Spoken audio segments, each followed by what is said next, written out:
The BJP and the RSS have captured every single institution of our country. We are now fighting the BJP, the RSS, and the Indian state itself.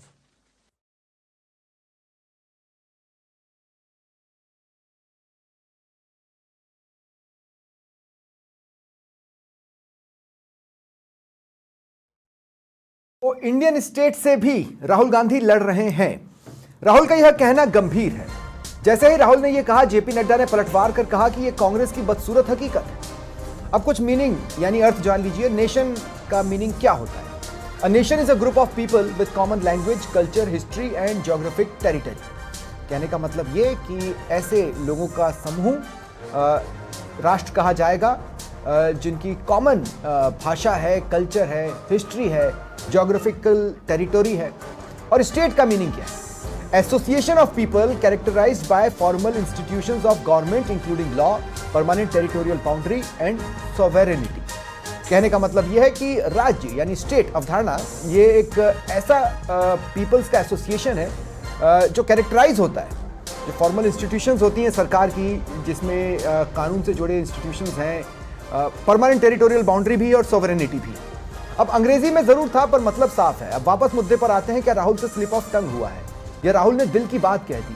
क्या इसका मतलब यह नहीं कि राहुल चाहते हैं कि कांग्रेस समझे कि उनकी लड़ाई आपसे, मुझसे, हम सबके खिलाफ, हमसे लड़कर कांग्रेस को हासिल क्या होगा? दो मोर्चे लोकतंत्र में जरूरी हैं जो उन्होंने करेक्ट खोले हुए हैं, पर ये जो तीसरे मोर्चे की उन्होंने बात की, इसे कांग्रेस को समझाना होगा और आज इसी पर चर्चा करेंगे।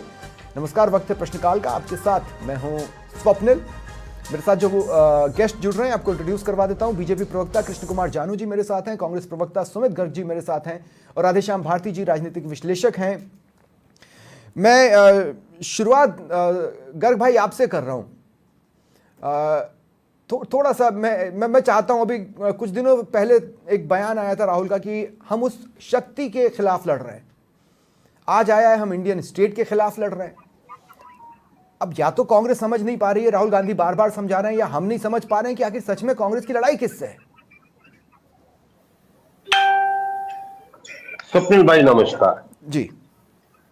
स्वप्निल जी, आज से 2 दिन पहले मोहन भागवत जी ने एक बयान दिया। उस बयान को कोट करते हुए मेरे नेता ने कोई बात कही। नेशन और स्टेट की डेफिनेशन अभी आपने बताई, मैं उसमें जाऊंगा नहीं।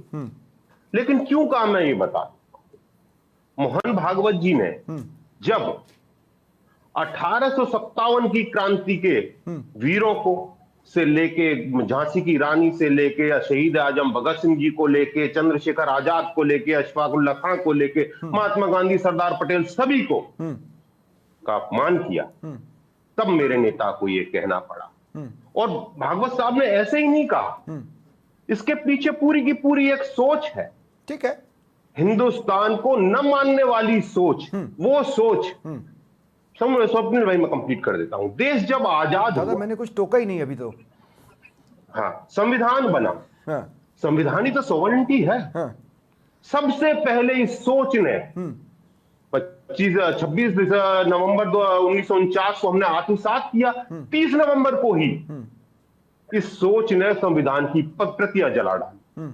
संविधान के जो संस्थापक थे, रचयिता थे बाबा साहब, उनके पुतले जला डाले। ये वो सोच थी, ये राष्ट्र विरोधी सोच थी, इसलिए मेरे नेता को यह कहना पड़ा। अब मैं आ जाता हूं बात पर। स्वप्निल भाई, स्टेट अगर भारतीय परिप्रेक्ष्य में हमें देखना है तो 2 बातों को देखना पड़ेगा।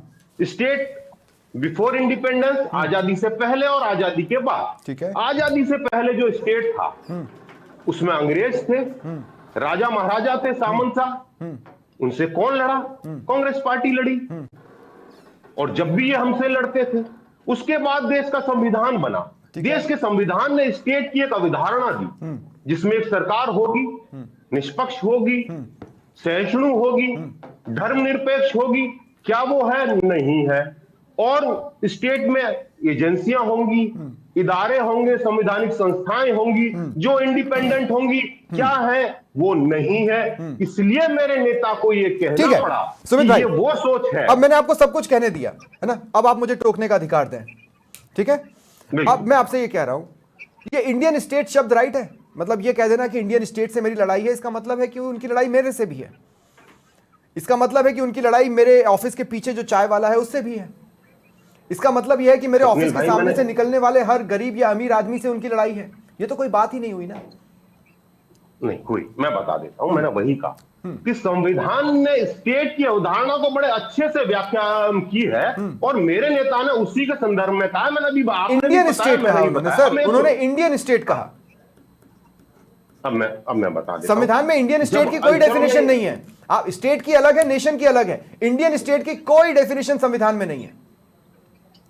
अब मैं बता देता हूं। हाँ। आप जब सरकारें जब मुकदमा लड़ती हैं अदालतों में, यूनियन ऑफ इंडिया यूनियन है। वर्सेज फलाना, यूनियन है। स्टेट ऑफ इंडिया वर्सेज फलाना, हाँ? और जब state of India union of India हारते हैं अदालतों में, तो क्या देश हारता है? आपको समझना पड़ेगा स्वप्निल अच्छा। भाई, वो अवधारणा जो है केवल और केवल व्यवस्था के लिए है, जो व्यवस्था सरकार देती है, संवैधानिक संस्थाएं देती हैं, एजेंसियां देती हैं।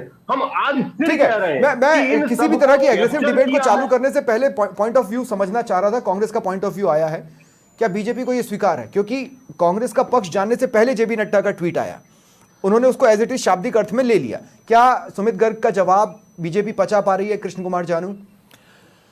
स्वप्निल जी, कांग्रेस के प्रवक्ताओं की मजबूरी है राहुल गांधी की हर उलूल जुलूल बात पर डिफेंड करना, क्योंकि कांग्रेस जो है वो एक परिवार के प्रतिनिधियों से बाहर कुछ वजूद नहीं रखती है। वो परिवार है तो कांग्रेस है, वो परिवार नहीं है तो कांग्रेस कुछ नहीं है। और यही कारण है कि राहुल गांधी चाहे कुछ भी बोले, कांग्रेस के प्रवक्ताओं को उन्हें डिफेंड करना ही उनका मॉरल ड्यूटी है। सच्ची बात कोई अगर पूछे तो भारत जोड़ो यात्रा करके राहुल गांधी कितने हजार किलोमीटर पैदल चल के आए, और 10 साल 11 साल के बाद उनको समझ में आया कि उनकी लड़ाई तो भाजपा, जनसंघ और संघ ये सब छोड़ दीजिए, उनको इंडिया स्टेट से भी लड़ना पड़ रहा है। तो वास्तविकता है कि कांग्रेस के प्रवक्ता और कांग्रेस के कार्यकर्ता ये बता दें कि वो खुद को इंडिया स्टेट से लड़ाना चाहते हैं कि नहीं चाहते। राहुल गांधी ने तो बोल दिया, प्रवक्ता उसको शब्द विन्यास करके, शब्द प्रन्यास करके, शब्दों का अलंकार सेट करके कुछ भी कहें, पर राहुल गांधी की भारत को लेकर जो धारणा है वो अनेक अवसरों पर उजागर हुई है। जब हम डोकलाम में आमने सामने आंख से आंख लड़ाकर बैठे थे तो वो चीन के दूतावास में संवाद कर रहे थे। भारत विरोधी शक्तियों के साथ राहुल गांधी का जिस प्रकार का समन्वय है और भारत सरकार के साथ उनका जिस प्रकार का शत्रुवत व्यवहार है, वो ये बताता है कि उनकी भारत के प्रति मुझे जो ऐसा निष्ठा लगता है कि उस आप पर लोगों सवाल ने लाजमी। जब पार्लियामेंट में जॉर्ज सोरोस वाला मुद्दा उठाया, उससे पहले आप अंबानी अडानी पर घिरे हुए थे। मुझे लगता है कि जॉर्ज सोरोस वाले मुद्दे को ही आगे ले जाने की कड़ी में आज के रिएक्शंस रहे हैं। लेकिन मेरा सवाल यह है कि जब सीता मैया को अग्नि परीक्षा देने पड़ी, वो नहीं झिझकी। सीबीआई कोई अग्नि परीक्षा देने को तैयार क्यों नहीं है? ईडी कोई अग्नि परीक्षा देने को तैयार क्यों नहीं है? चुनाव आयोग कोई अग्नि परीक्षा देने को तैयार क्यों नहीं है? इन मुद्दों को लेकर कांग्रेस घेर रही है। एक बार ये अग्नि परीक्षा देकर अपने आप को नीट एंड क्लीन साबित कर लेंगे तो मेरे ख्याल से मैटर वहीं क्लोज हो जाएगा। स्वप्निल जी, संवैधानिक संस्थाओं पर सवाल उठाना बहुत सरल है। आप भी उठाते थे। संवैधानिक संस्थाओं का उपयोग और दुरुपयोग आप भी उठाते अगर थे। भारत की सरकारों ने स्वप्निल भाई, सीखा है थोड़ा तो सा कांग्रेस सवाल से सीखा पूछना है। चाहूंगा। नहीं, लेकिन आप भी तो उठाते ही थे ना, ऐसा तो नहीं है कि आप नहीं उठाते थे। स्वप्निल जी, धारा 356 का उपयोग करके कितनी राज्य सरकारों को नेस्ता नाबूद किया गया। कांग्रेस अगर संविधान के दुरुपयोग की दुहाई देती है तो आपातकाल किसने लगाया? ठीक है, ये बीजेपी का भी पॉइंट ऑफ व्यू आ गया है। सुमित भाई, मैं आपको आगे मौका दूंगा, लेकिन उससे पहले अब मैं राधेश्याम जी को भी इस डिबेट में शामिल करना चाहता हूं। राधेश्याम जी, मुझे लगता है ये बात बिल्कुल फैक्ट कह रहे हैं कृष्ण कुमार जानू जी। मैं उस समय तो अपनी हंसी रोक लिया कि राहुल गांधी भारत जोड़ो यात्रा पर निकले और भारत जोड़ते जोड़ते उन्हें एहसास हुआ कि मुझे तो भारत के खिलाफ भी लड़ना पड़ेगा। लेकिन मैं आपसे ये पूछना चाह रहा हूं कि क्या कांग्रेस अपनी लड़ाई के मोर्चे गलत चुन रही है? कहने का मतलब यह है कि पहले तो उनको खुद से लड़ना पड़ेगा, और खुद से लड़ने की स्थिति से वो दो चार होना ही नहीं चाहते, नहीं तो इतने सारे लूप होल्स जो कांग्रेस के भीतर है उसे दूर करने की बात करते। बिल्कुल सही है स्वप्निल जी। आज देखे कांग्रेस मुख्यालय नए भवन का आज उद्घाटन हुआ, उस पर राहुल गांधी उस समय बोल रहे थे ये सारी बात। और उस मुख्यालय का जो नया भवन बना है कांग्रेस का, उसका नाम इंदिरा गांधी भवन रखा गया है। इंदिरा गांधी भवन यानी इंदिरा गांधी जिसने इस देश को आपातकाल दिया, यानी संविधान को एक तरफ रख दिया, आपातकाल दिया, उनके नाम पर ये भवन रखा गया। इसका सीधा मतलब है कि कांग्रेस किस आइडियोलॉजी पे चलना चाहती है। कांग्रेस जो इनके यहाँ इतनी बड़ी उसको दूर करना ही नहीं चाहती है। वरना आज बताइए आप कि मनमोहन सिंह जी पे का भी नाम रख सकते थे, उनके नाम पे भी ये जो है भवन का वो नामकरण हो सकता था। लाल बहादुर शास्त्री जो निर्विवादी थे उनके नाम पे भी हो सकता था। लेकिन कांग्रेस कहीं न कहीं देखिए इस बीमारी से, इस फोबियो से पीड़ित है कि वो नेहरू परिवार से परे जाना चाहती नहीं है। जैसा अभी जानू जी कह रहे थे, पूरी आइडियोलॉजी कांग्रेस की, पूरी कार्यशैली आज भी वो की वो है कि नेहरू परिवार से अलग जाते नहीं है। अब इसमें स्टेट की बात आती है जो है, और किस तरह से भारत की संप्रभुता है, भारत का संविधान है, उस पे प्रश्न तो उठते हैं। भाई जिस तरह का शासन ये अब चल रहा है, राहुल गांधी ने उसके लिए हरियाणा और महाराष्ट्र का भी उदाहरण देते हुए ये कहा कि जो है ये जो प्रक्रिया जो अडॉप्ट की गई है, ये इलेक्शन कमिश्नर है, ईडी है, सारा का सारा जो है वो सामने है कि किस तरह नहीं, का। लेकिन राधेश्याम जी उसी के साथ हमारे पास जम्मू कश्मीर का भी मॉडल है और झारखंड का भी मॉडल है। स्वप्निल जी देखिए, एक बात ये है कि राहुल गांधी ये तो कह रहे हैं, साथ में उन्होंने 1 मिनट में ये भी कह दिया कि जो है अरविंद केजरीवाल और मोदी एक जैसे ही है। तो फिर बताइए उनके दोस्त हैं, वही आगे बढ़कर के बनाते हैं, विपक्षी सब उनको एकत्रित करते हैं, इंडिया का गठन करते हैं, और वही 1 मिनट में छोटे से अपने स्वार्थ के लिए ये कह देते हैं। तो ये परिपक्वता तो, कोई राजनीतिक परिपक्वता तो दिखती नहीं है। अब उनको केजरीवाल बुरे लगने लग गए। कल तक जो है उनको साथ लेकर के और वो इंडी का गठन कर रहे थे। तो राहुल गांधी की बात देखिए, उनको आप कच्ची कोडी में रखो, उनकी बात जो है उस पर ज्यादा तवज्जो देना मतलब बिना बात के मत्था पच्ची है, वो बातों में वो परिपक्वता है नहीं, वरना ये कहने की बताइए क्या जरूरत थी, मैच्योरिटी। तो इसलिए स्वप्निल जी, कांग्रेस को पहले खुद अपना मंथन करना चाहिए। भारतीय जनता पार्टी की जो कमियां हैं सारा देश देख रहा है, जिस तरह से ईडी और इनका दुरुपयोग हो रहा है, तो उसके लिए जरूरी है कि जनमत तब साथ होगा जब कांग्रेस अपने आप की शुद्धि करेगी। अन्यथा तो बताइए वही लेख पीटने वाली बात है। कल तक कांग्रेस जैसी थी, आज बीजेपी है, तो सुधार कहाँ से होगा, आप भी बताइए। ठीक है, देखिए अब मैं कुछ बातें यहाँ पर कहना चाहता हूँ, मेरे दिल से आ रही है इसलिए मैं कहना चाहता हूँ, उसके बाद फिर मैं डिबेट को जारी रखूंगा। इंटरेस्टिंगली आज दिन भर कांग्रेस के कई लीडर्स ये बात गिनाते नजर आए कि वो जो संगठन है, वो जो संघ है, वो लंबे समय तक उसने अपने मुख्यालय में तिरंगा नहीं फहराया। मैं आपको ये बता दूं कि लंबे वक्त तक जब हम स्कूलों में थे, हम ये देखते थे कि 15 अगस्त पर, 26 जनवरी पर हमारे स्कूल की प्रिंसिपल या चीफ गेस्ट झंडा फहरा रहे हैं। हमारे भी मन में होता था कि हमें भी कभी मौका मिले, पर हमें वो मौका मिल नहीं पाया। एक प्रोटोकॉल होता है, उस प्रोटोकॉल के कारण हम तो ये सपना भी नहीं देख सकते थे कि जब तक बहुत बड़ी हस्ती न बन जाए शायद ही कभी झंडा फहरा पाएंगे। लेकिन पिछले कुछ समय से हमें अपने घरों पर ही सही झंडा फहराने का मौका मिला, हमें इस देश से एक जुड़ाव महसूस हुआ। अब बात आती है कि अगर मेरे देश पर खतरा आएगा तो मैं क्या करूंगा। मेरे देश पर अगर खतरा आएगा तो मैं 24 घंटे इस देश के नाम कुर्बान कर दूंगा। मैं सड़कों पर रहूंगा, मैं घर लौटना मना कर दूंगा, मुझसे जो बन पड़ेगा मैं वो करूंगा। मैं विदेश दौरे पर नहीं जाऊंगा। मेरी बेटी को अगर किसी जगह पर घूमना है तो मैं उसे बताऊंगा कि बेटा ये देश बचेगा तभी तो घूमना भी होगा।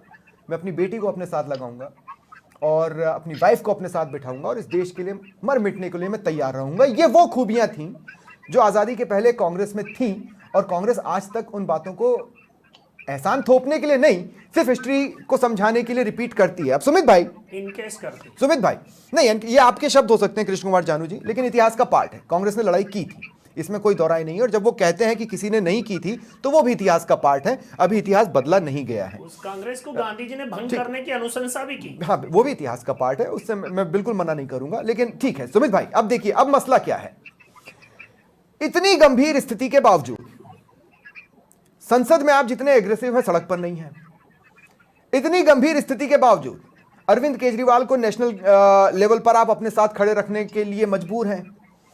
इतनी गंभीर स्थिति के बावजूद राहुल गांधी विदेश भी चले जाते हैं।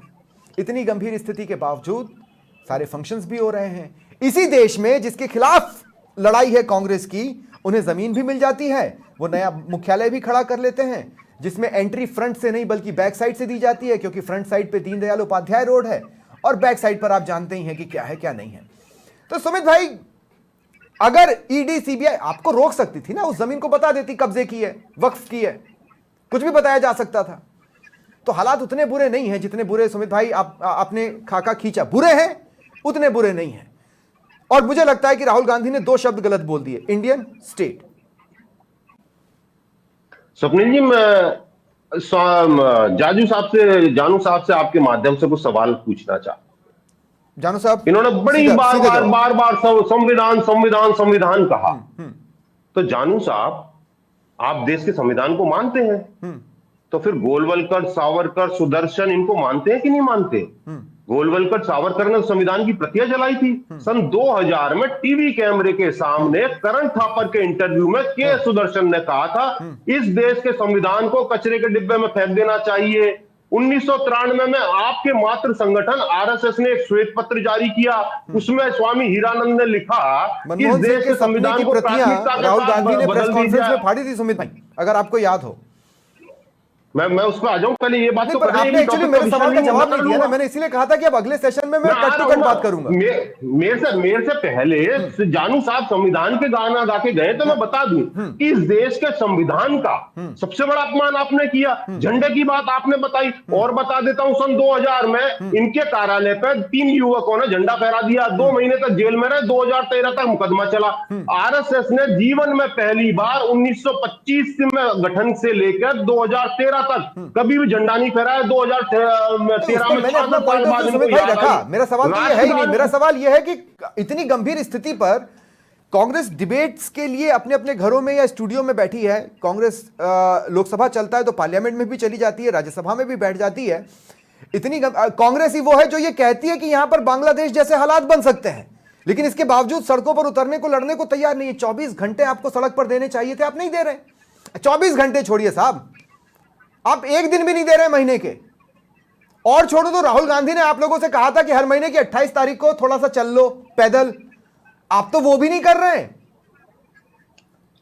जहां तक हमारी बात, हाँ, कांग्रेस ने, आपने देखा प्रदेश में पूरे में हमने जिलों को लेकर आंदोलन किए। जब जब मुद्दे आएंगे हम सड़क पर उतरेंगे। हाँ। फिर ये आप कहेंगे भाई, कि आप तो देश पे खतरा है ना। 6 महीने पहले सरकार आप तो कह रहे हो देश पे खतरा है। इनकी बात पर आप तो कह रहे हो देश पे खतरा बता रहा हूं है, ना। तो देश पे खतरे के लिए आप मुहूर्त निकालेंगे। जब ही तो मैं कह रहा हूं, जब ही मेरे नेता ने कश्मीर से लेकर कन्याकुमारी तक और मणिपुर से लेकर मुंबई तक पैरों से नाप दिया हिंदुस्तान को, इसीलिए नापा था, इसी अवधारणा के साथ नापा। पहले दौर में उन्होंने पैदल नापा था, दूसरे दौर में वो थोड़ी दूर तक पैदल चले, थोड़ी दूर तक गाड़ी पर चले। मैं कह रहा हूं ये तरीका नहीं होता। बिल्कुल ठीक है, लेकिन मैं तो देश के लिए क्या, ये सोच भी सकते हैं क्या? अरे पर देश के लिए क्या, इंडिया स्टेट से देश के लिए क्या? आज अगर देश गर्त में है तो कांग्रेस बचाने के लिए क्या कर रही है?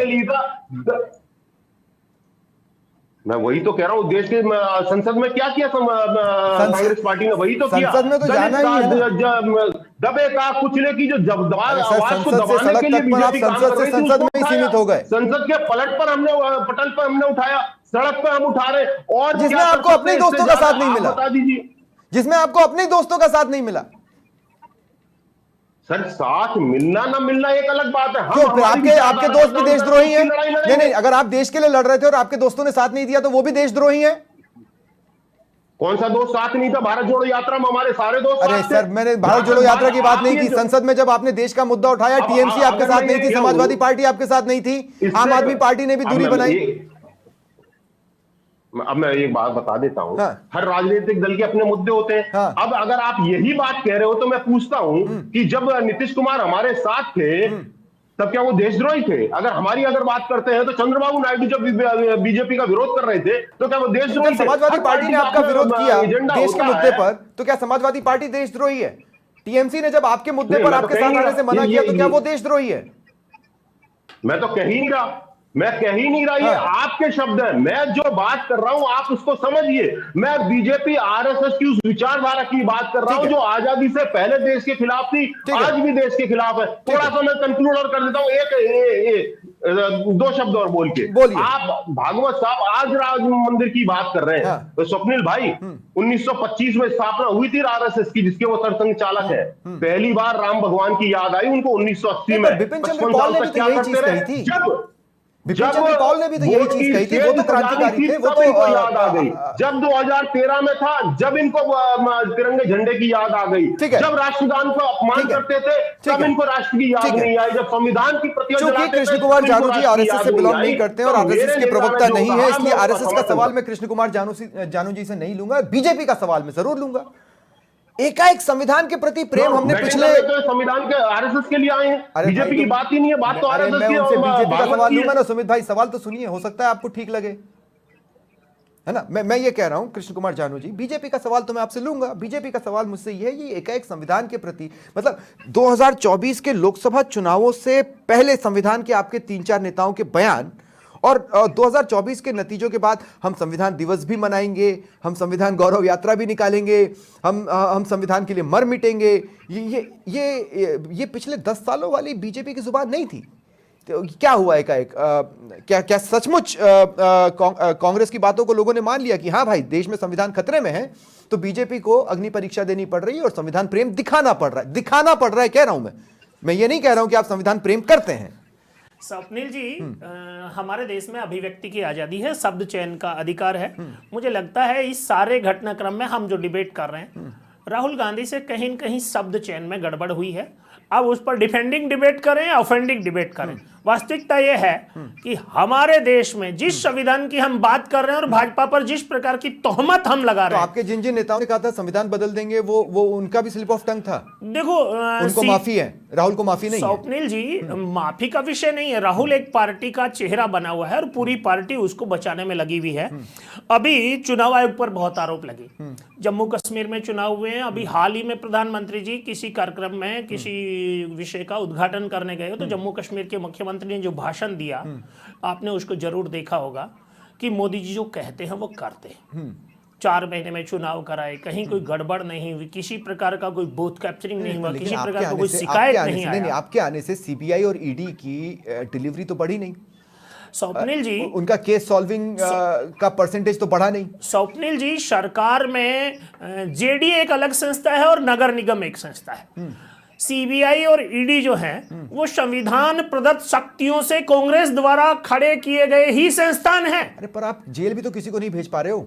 आपने कहा कि गोविंद सिंह डोटासरा जेल जाएंगे, कहाँ है वो? तो अभी थोड़ी देर पहले दिखे स्वप्निल जी, हमारे यहाँ जुडिशियल सिस्टम का एक प्रक्रिया जो है, उस पर आपने देखा होगा कि दादा के जमाने में मुकदमा हुआ और पोते के जमाने में फैसला आता है।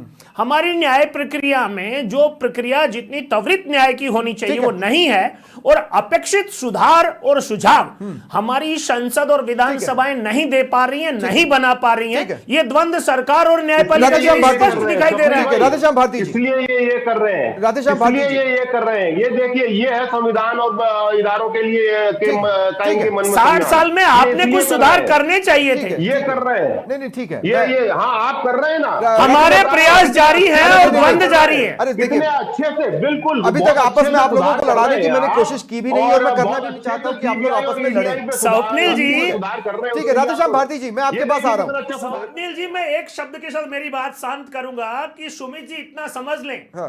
कांग्रेस के कथित श्रेष्ठ परिवार के प्रतिनिधि का ये निकृष्ट बयान है कि वो इंडिया स्टेट से लड़ रहा है। ठीक, ये आपका पॉइंट ऑफ व्यू, आपका पार्टी का स्टैंड। स्वप्निल भाई मेरे को समय दीजिए। हाँ, सुमित भाई। मेरा नेता पर आरोप लगाया, मेरे को समय सुमित दीजिए। भाई सुनिए, मेरी बात सुनिए। आप में हिम्मत है तो आप सुमित भाई, मेरी बात सुनिए।